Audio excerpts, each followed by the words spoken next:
Sach and the franchise is here again, coming off a thunderous Knicks win. They lead the Celtics, the defending champs, 3 games to 1. Chris Sacchi, Steve Kemp joining me from the beautiful state of Connecticut. Steve, a wonderful game, a crazy Jason Tatum injury that we'll get to very soon. But really, the commanding Knicks lead is the storyline here on a raucous night from Madison Square Garden. I saw the fans mob in Sixth Avenue. Sixth and Seventh were looking insane after the game. I can't imagine if you had to, if you live around there, you had to go to, you were passing through Penn Station around that time. I can't imagine, the crowds, just how raucous. It looks amazing.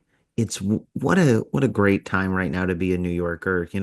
I saw as OG hit a three-pointer down the stretch.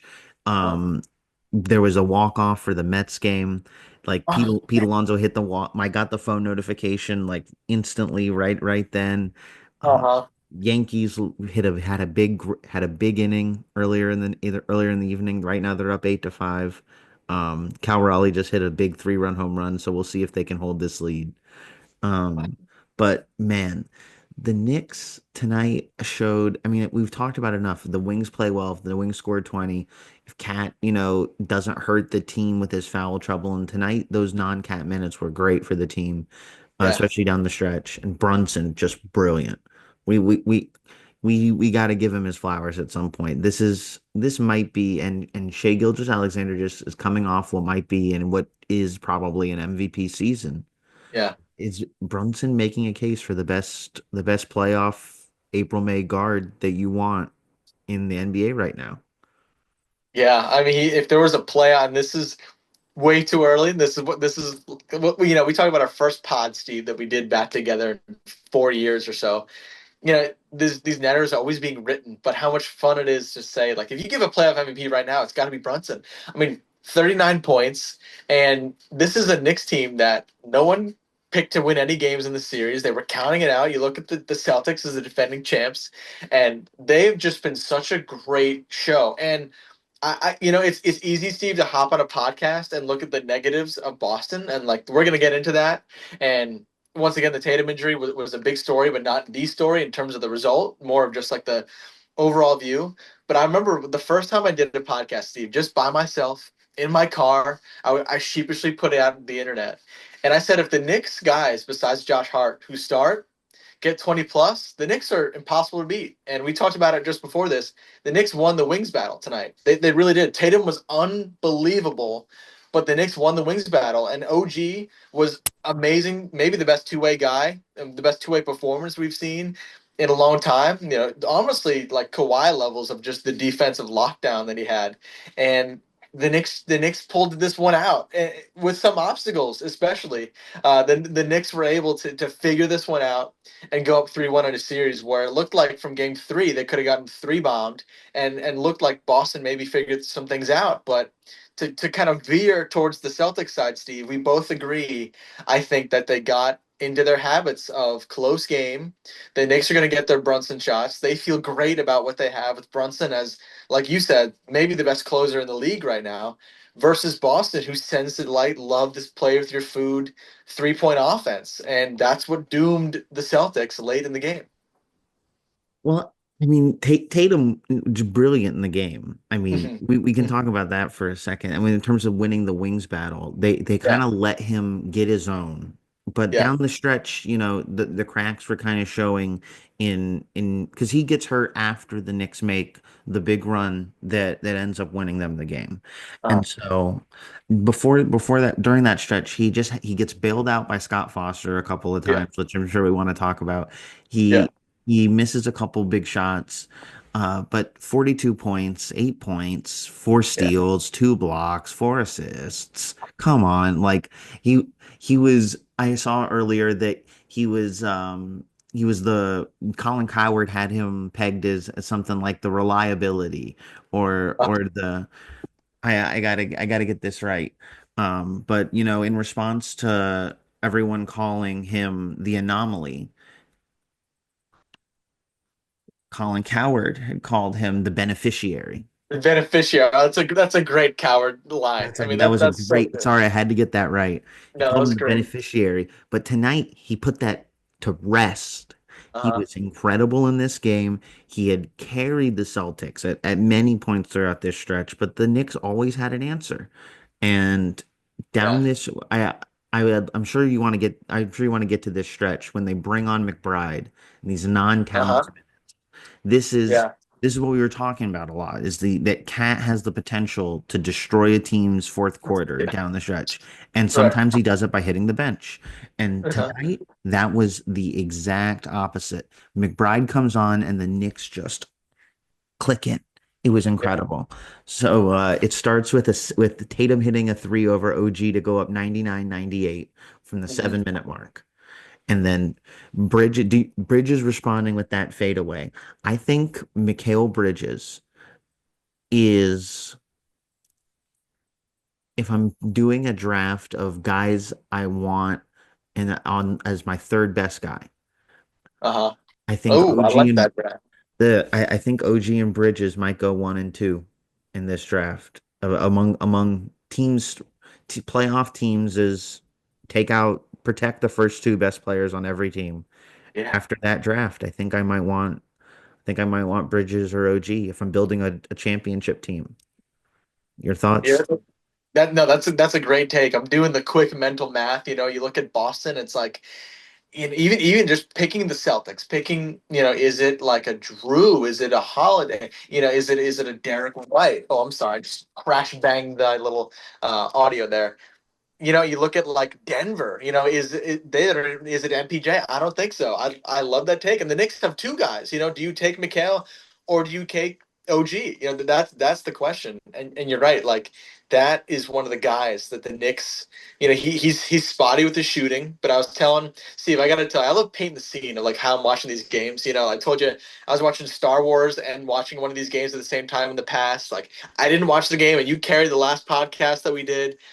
This one was different. I made a little pasta bolognese, pasta, meat sauce, peas, shaved carrots. I had some friends over, and my girlfriend over, and we are watching. We are dialed in at my house, and I am going crazy. I'm doing my little dance after every big shot, and I'm telling my friends with like 5, 6 minutes left. I said, the Celtics love to play with their food because there's a couple people here who are not maybe the biggest sports fans. They're like good friends from my church, like my friend Michael, my friend Hal. They're not. So I'm like, how do I explain the Celtics the best way I can? First, I set it up by saying they're the Knicks' biggest rival. They're like the Yankees of the NBA. It's kind of like an inverse there, with the how that works. So they had the most prestige. The Knicks have been lousy for most of my life, and then as they kind of they understand all this, and it's getting towards the crunch time moments of the game, I said the Celtics love to settle and they love to play with your food offense, and they don't want to get to the cup. They loved, even Tatum was guilty of that, a little bit later in the game before he went out, and that's what happened in this game. And it's sometimes easy to boil things down so easily, Steve, but that seemed to be what befell the Celtics today. You look at the last crunch time stretch of this game. Derek White misses a three. This was with 4:24. Tatum misses a three with 3:47. It looked like Jaylen Brown misses a 24 foot 3 pointer with 2:45 after Tatum goes down. Brown misses another three, the possession following, after Brunson hits his long three. For whatever reason, Steve, that's what they default to, and that's what happens in crunch time. And say what you want about analytics, and the Knicks are not the analytically driven team, and they're not a team that's going to jack up threes, but they have an offense they can go to at the end with Brunson, and especially when OG and Bridges are firing on all cylinders, and even McBride's minutes. You made a great point that I kind of gloss over. Like McBride and Robinson changed the tenor of that game from Josh Hart and Towns, who were in foul trouble because of perhaps the extender in Scott Foster, who maybe wanted the series to go to 2-2, who maybe wants some more NBA games. But the Knicks have that offense they can rely upon, and Boston seems to settle, Steve. And that is the play with your food strategy has seemed to be belittle the Celtics, as Clyde Frazier would say. Couldn't agree more. I think right now Boston in that last stretch, they kind of speed the game up, slow the game down at the same time. I don't know Uh, how that makes sense, yeah, but no. they they push when they shouldn't, and Mhm. they stop. They have a weird thing with tempo, Yeah, and they tonight they really were just getting bailed out by the referees down the stretch. They were getting Scott Foster in particular had two calls. The first one, he gets him on the he bails out a double dribble, instead calls a foul on OG. Gets yeah, OG again 2 minutes later. uh, It was despite that, OG had 7 points and a board right around then. yeah. So it was really A little duplicitous. smelly. It Yeah, was duplicitous yeah, from Scott Foster because yeah, usually he wants what's best for ratings, and then Nixon is good for ratings. I'm not sure that Boston carries the same ratings that they used to. yeah, yeah, Um, and I think last year's conference finals probably showed that. And last yeah. year's finals and the the 3 month diatribe about the NBA ratings that we've had. Right. That's right. Great. Um, so I think the Knicks are good for this. So I mean we'll talk about questioning Adam Silver's decision making later in the podcast too, Yes, because yes. that was we need a house oversight committee into that. Get get the government in on that because Yeah, something ain't right. Um, yeah. A little smelly. A little smelly. Oh, it's a little smelly. all. I We'll tease that one. I just going back to the Knicks. I couldn't be more impressed by the wing play tonight, like we've said. By the way, did you catch that Mike Breen called Josh Hart the catalyst? Did you? Oh, the cat was it. The cat. I love Is he a that. listen? Mike Breen, if you're listening to this, thank you. Thank you, Mike. You do Dang. amazing work all the time. Bang! Brunson Barrage! Oh man, I love him so much. I love him. And hey, just a real quick point, just to shout out Mike Breen. He is the Knicks broadcaster on MSG, but you would never know it about all these amazing big games he's had, even when the Knicks are playing. And it's Mhm. funny. Did you see the stat? The past 2 years, the Knicks were 0-7 on ESPN until tonight, and they were like 7-1 on TNT. Like weird playoff stat going from last season and into this year. So he hasn't really had too many of these ones to celebrate. But you would never notice it. Just amazing. As always with Mike. I don't think you'll notice it unless they make it to the finals. And if that's the case, then we have a potential for a triple bang, Yeah, that's right. That's right. according to Mike. That's So right. You're right. And he did. You're right. He did say that on record. I mean a triple bang might be I think that would break my television. I think it would just explode. Yeah. Or Yeah. maybe it would suck me in like Poltergeist. I'm not really sure. Um I was really I mean these wings, the way they rebounded tonight, uh, uh, the Knicks out rebounded the Celtics by 12. It it was all out, very impressive, full game performance, and that's something that had been missing from this series. I think something we had mentioned before is that yeah. they really hadn't had a game where they had stayed close for the whole second half, and Yeah. they pulled this distantly close at the beginning of the third quarter. They stayed there, they stayed in that pocket, made a few moves throughout the game, and it turned prosperous for them. What can we say? Up 3-1. How do you Yeah. feel? Steve, I feel amazing. I thought about this as I was thinking about, when the Knicks went up 2-0, it felt awesome. The Jubilee, as Clyde would say, New York's going nuts, even with the game being in Boston. Like, the feelings were great, but now that the Knicks are up 3-1, it feels real. It hasn't been like, and I said on the pod after the 2-0 series lead that, like, hey, Knicks fans should enjoy this because you just don't know. You're playing the defending champs. They have so much talent, and if they get hot, like it looked like on Game 3, this series could end. I mean, I had Steve. You texted me. This was like the biggest maybe must win of the Knicks. Maybe since the 90s, just because of how important stopping the barrage of the 3 pointers was for Boston. And the Knicks did that tonight. Give Tibbs credit because they adjusted big time. You saw a lot more Mitch Robinson. You saw a lot more Mitch Robinson and Towns playing together in this game. How about the lob from Towns to Mitch Rob? Little 4-5 lob, like their Boogie and AD back in the day. I mean, that was awesome. And Steve, I just thought about this, and I'm thinking about the last tidbit I'll give you on the Celtics offense is that I'm watching Griffin, my friend next to me on my couch, as we're both consuming our pasta. I'm telling him, Brunson misses that long two when the Knicks are ahead 107, 104. and he's fallen to the ground. Like this is an iffy little referee call, but we'll leave it at that. The Celtics have 4 on 5. They have 4 on 5, and Derek White, 6 seconds of the shot clock, misses a somewhat contested corner three. And I think that's all you need to know about their. You like you said really well. They love to hurry, but also don't play with pace at the same time.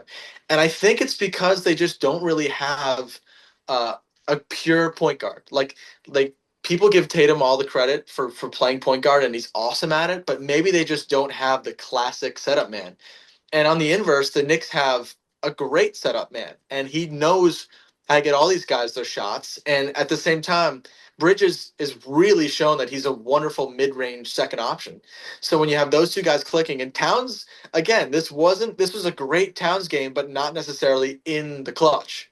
And he was just he didn't come back in until 144. So Mitchell Robinson and McBride really changed the tone of offense for the Knicks. And then once Hart and Towns came in, the Knicks were kind of just putting the finishing touches on. But when you have Brunson and you have Bridges as like the mid-range guy, like that's offense. And maybe it's just because Boston, as great as Drew is, he's never been that pure uh, lead the show point guard. Even when he won the championship in Milwaukee, it was a lot of Giannis ball, and that's what the Celtics are trying to do with him now. But maybe without that pure point guard, these are the ruts the Celtics can get into because it was like profit. I'm watching the end of this game. I'm thinking about how the Knicks run paralleled well with how the Celtics operate late in the clutch, which is the play with your food, jack up the threes offense. And Bill Simmons said it. He's our guy. That Pritchard kind of has a little bit of that Marcus Smart in him, where he also wants to be part of the show. So you have Pritchard and Brown and Tatum all trying to get a piece of the action here, and the easiest way to do that is with threes. If you're running sets and plays, maybe someone else gets the ball. So just thinking out loud, just fascinated by how the series has gone. And to answer your question again, it feels real now. You're not just up 2-0. We've seen plenty of 2-0 comebacks, even when you've won the first two at home. Those two wins now feel much more real than just miracle wins, and especially after Game 3, really worrying me that okay, maybe this is it for the Knicks. Maybe I'm looking at some other stuff.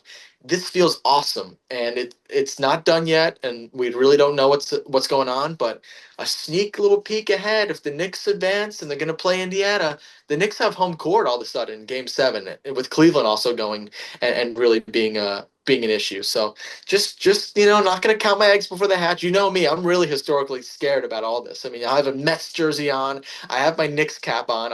I'm really worried about putting anything on the table, but it's starting to feel a little bit more real now that they're up 3-1. Well, I think what you said about lacking a pure point guard and lacking a distributor, I think that problem is only going to become exacerbated if the unfortunate reality about Jason Tatum is true, and he's going to miss the rest of the series, potentially, a lot more time. I don't want to speculate a lot, but it didn't look very good, and that Yeah, that could be a multi-year injury. yeah, Um, yeah, if he's out for the rest of this series, Brown, White, Holiday, Horford, Porzingis, they've only played 77 minutes together this season. yeah, Um, that's not a lineup they've actually run a lot. And yeah. so I think that's going to become an issue. Jaylen Brown only averages 4 assists in games without Jason Tatum throughout his career. Wow, Um, great stat. 39, they've only played like 39 games. He's only played 39 games without him, but it's really this could become troublesome for them in Game 5. And as someone who predicted Knicks in 6, I don't know if they are going to be able to put up enough of a fight in Game 5 to stop the consistency of what this Knicks team can do in the third and fourth quarters. But then there's the Ewing theory piece, Yeah, the what if without Tatum, these Pritchard minutes, maybe without Tatum needing the rock all the time, these Pritchard minutes become even more impactful. Could we see him elevate himself to be kind of more of a point guard than we have before, more than a six man? Um, it could be very interesting. Um, my where my head goes is for there's only been 5 teams who've ever blown a 3-1 series in the conference semifinals. uh-huh. The 70 Lakers, 95 Rockets, 97 Heat over the Knicks, but then you have that game 5 fight that gets Yeah, everyone suspended. yeah, you have the 2015 Rockets, and then you have the 2020 Nuggets. Yeah. Um, in all those series, something major happens in game five or game six that really shifts the series. Whether it's a player that wakes up or whether it's suspensions, like we said in '97. Yeah. Usually it's something like that. What could cost the Knicks this series? That's where my head goes. Obviously, I go to Cat Yeah. multiple games Yeah. being a defensive liability, foul trouble.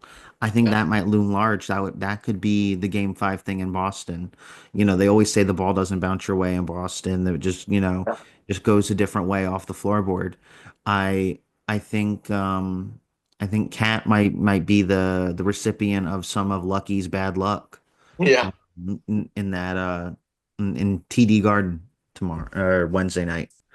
Uh, so that might be it, but I think could it be could it be the Jaylen Brown left hand allegation game? Could it Yeah. could this be the game where we finally get the definitive answer of whether he can go left or not, whether he can become an effective distributor, whether he can be a playmaker in against a real defense? Because he'll have without Tatum to guard. Yeah. I think that shifts OG probably to come up on Brown, and that's going to be a really tough matchup for him. I don't know how much we've seen of that this series, Yeah. but I'd like to look at those possession minutes. Yeah. That's great point about. I was thinking the same thing about Brown. Is like if he's put into a bigger spotlight with his troublesome handle, and then he has to face OG, like that spells trouble. And ESPN was talking about it that Bontemps was in the locker room in Boston, with Boston after the game, and he said he's. I mean, this these guys always. It's easy to put out these reports after big playoffs games, but he said it was the quietest locker room that he's heard. With this injury for Tatum, and let's tell it like it is. Like he was putting the doubters to sleep tonight. Mhm. Those Superman commercials that people are loving to pound on him, hounce on him for whatever it is. To he's not a superstar. He showed everything tonight. I mean, the guy didn't even play the full 48, and he had 42 points. Was it? I mean, he was amazing. That spelled trouble for the Knicks. That was the reason why I was so worried on my couch. Belly full of bolognese that Boston could win this, and all of a sudden Tatum is really angry and really pissed off and playing great hoops and distributing and doing his thing, and then really just unfortunate. But he was doing some more Tatum. He was driving to the rack, even that one that you think about the play that he probably doubled. I mean, he's still like he was showing signs that he was done with the nonsense, and I don't know if we'll see with Boston. And a team like we talked about, the other day with Missoula, you trust him to rally the troops no matter what. But it seems like with Brown, maybe still not at 100%, and now OG, and it feels like it'll take a lot. And Towns is probably part of that collapse. If the Knicks go down, it's probably like you said, Towns maybe doesn't even know his own power. He really holds a lot of keys to this. And the only silver lining with that is Mitchell has shown that he's looked better and better in this series. And it probably also takes some better Porzingis minutes too from Boston's side. Like, does he continue to heal from this strange bug? Like, can Boston trust him? There's probably a lot that has to change, and I'm not sure. Taking to all bias aside, I'm not sure if they have enough juice to do. Even if they, I wouldn't be surprised if they win on Wednesday night. They're back at home, really spirited effort without Tatum, but who knows if they have enough juice to carry that. They just need to have one of their well shooting games. Like Yeah. that's the thing Yeah. is that even with this bench can shoot you dead. Yeah. And I won't be surprised if they come out in the first quarter and score 35 or 40 points. Yeah. Yeah.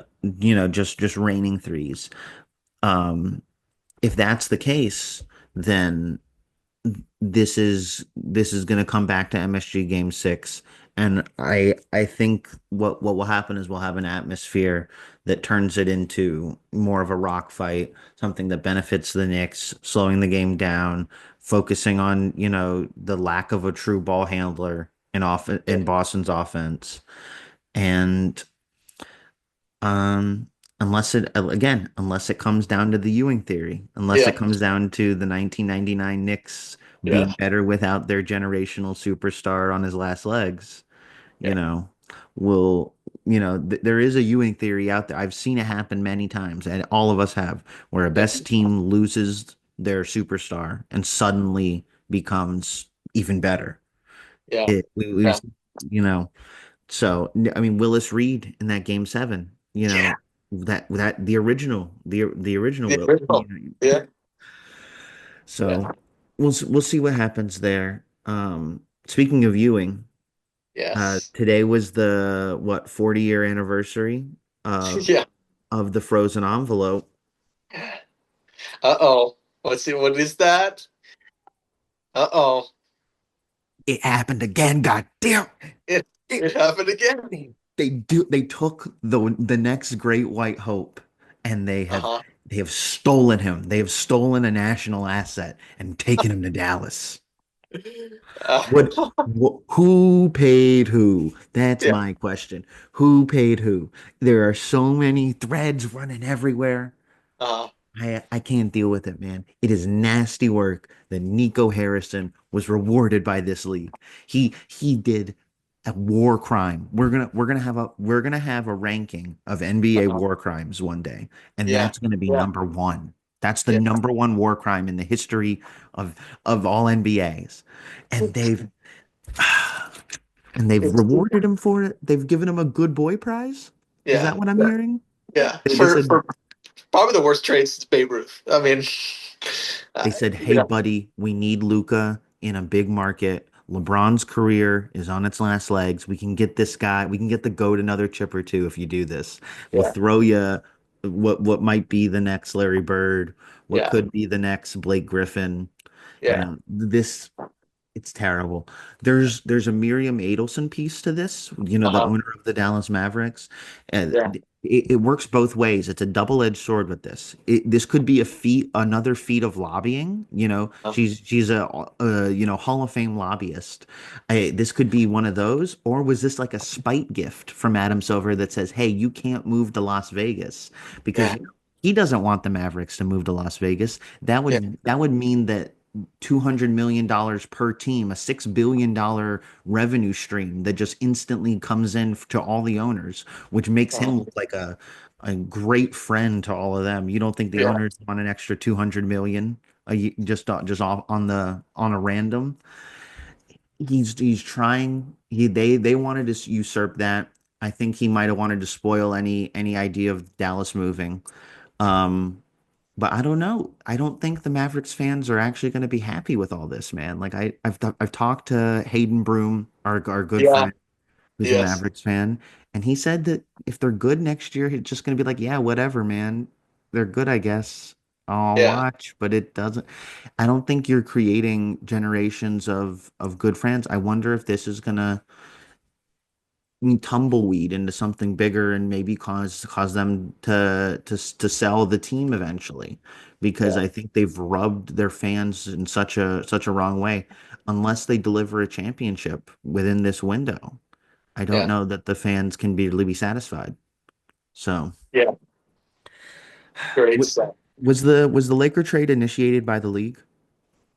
Yeah. This is Tinfoil where we hat, so start. I'm allowed to say it. I'm allowed to say Yeah. crazy things because I'm wearing a tinfoil hat. Was the Lakers trade initiated by Adam Silver? All I can say is if you're trading Luka Doncic for whatever reason, and you don't think he's in good shape, whatever, you field offers from 29 teams, like what the Bucks are about to do with Giannis. That's did not. What if there was an asset in the Luka Doncic trade that couldn't be revealed and the asset was Cooper Flag?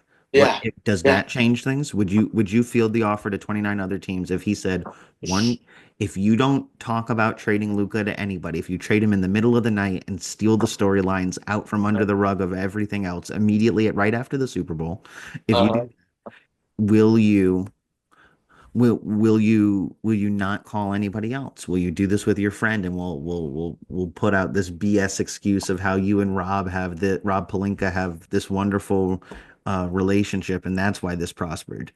I'm just Yeah. saying, I'm wearing a tinfoil hat. I'm allowed to say crazy things. Oh yeah. Oh If yeah. the league initiated the Luka trade, this all makes a lot of more sense. And now without Popovich, they've given the Spurs number two.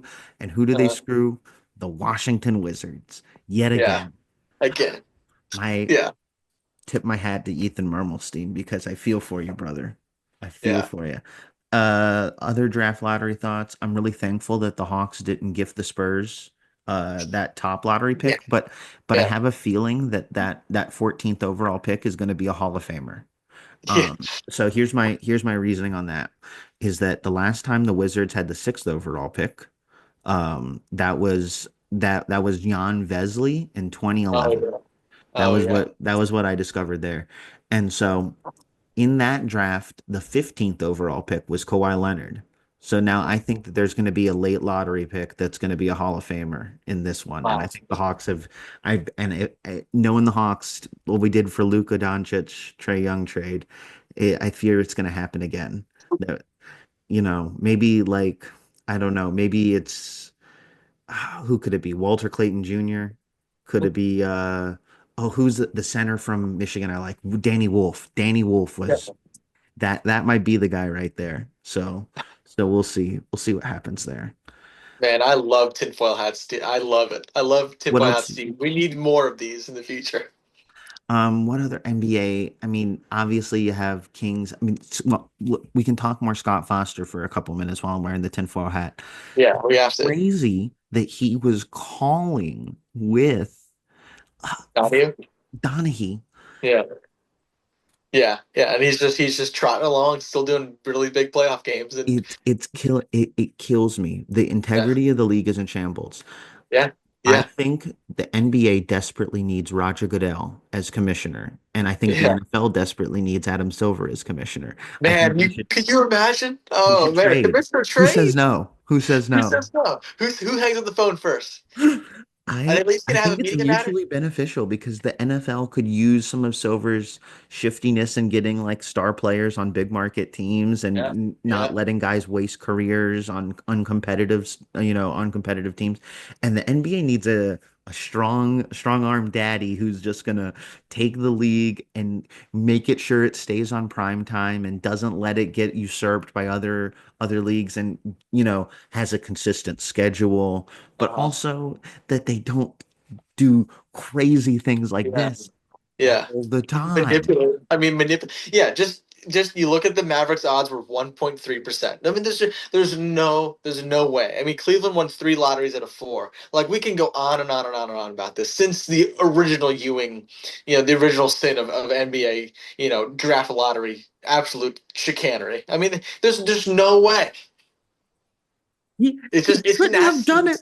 He swapped those lottery balls. I know it. Yeah, yeah. And at least it used to be live. So the Ewing one's hilarious if you go back and watch the tape because you could see that the little bit of bend, it was probably frozen. He goes right for that envelope. Now we don't even see it. It's just totally a slap in the face to fans. And that's all I can say. You're wearing the tinfoil hat. You got to carry this. But it's unbelievable. And it really does chip away, even for casual fans, at what they're watching is legit or not. He can't keep getting away with this. Yeah, yeah, And that's all I have to say about that. I'm on to you, Adam Silver. I'm yeah. on to you. Um, just terrible, terrible Yeah. work. Yeah, it's nasty. We can smell it from here. It smells like Jersey on a low tide. It's nasty. Unless his next stunt is putting the Knicks in the finals, then all will be for. If you give me a ticker tape parade, Adam Silver, I'm And that's knocking on wood. me too. If you give me a ticker tape parade, Adam Silver, all is forgiven. All is forgiven. And So, then and then that's it's okay. and that's all I have to say about that. Oh man, that's lovely. That's wonderful work. This is another wonderful start in the franchise, Steve. Just a blast. Knicks are up 3-1. Regardless of how you feel about the league, they battled the extender tonight, and they battled the Celtics. So the hard fought victory by the Knicks. They're up 3-1, Steve, and